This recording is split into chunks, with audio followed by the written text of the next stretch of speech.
In this video, I'll be showing you some tips for solving the S2L, the second two layers on your Megaminx.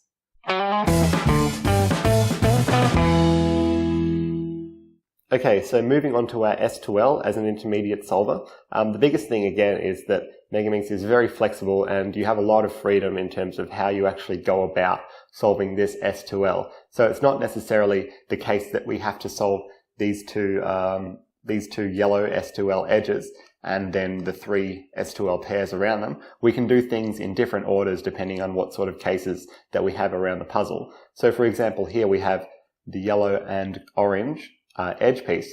We can insert that, and I notice here that if I went to insert this yellow and light green edge down here, I would actually be breaking up this F2L, this F2L pair here, which belongs in this slot. So instead of inserting this one down here first, what I'm going to do is insert this F2L pair in here with RU2R', and then go ahead and solve that last yellow star edge.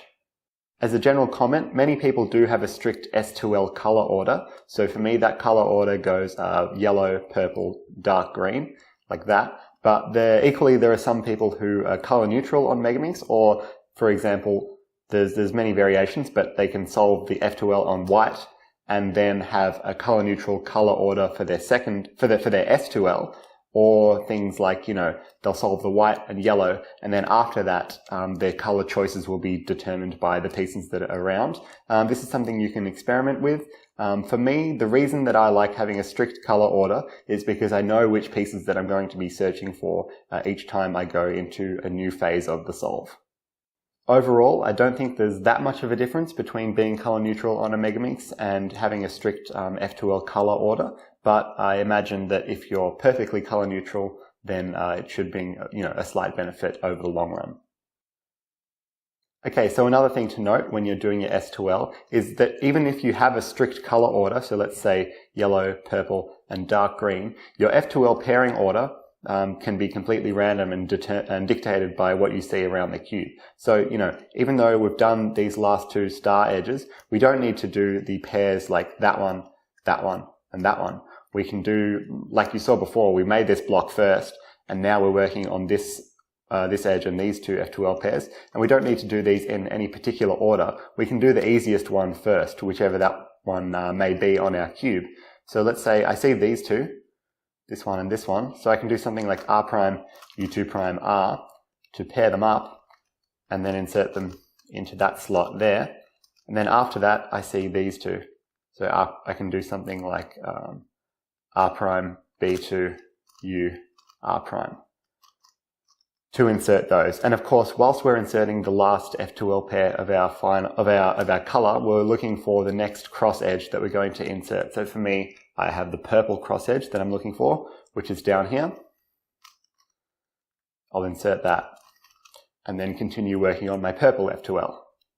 Another thing to be aware of is that there are many different choices that we can make throughout a Megaminx solve. So let's say here I have these two pieces, which are two purple F2L pieces, and I also have these two back here.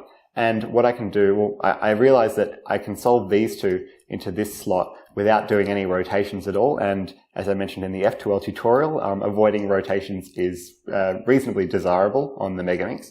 So I can do these two. Whoops. Like that. And then I'll rotate and go ahead and solve these next two.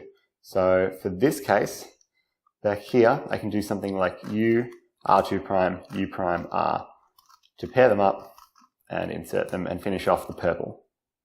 The most important thing for S2L is again efficiency and look ahead. And as you progress through solving the Megaminx, look ahead does become a little bit easier because there are less faces on which pieces can be located.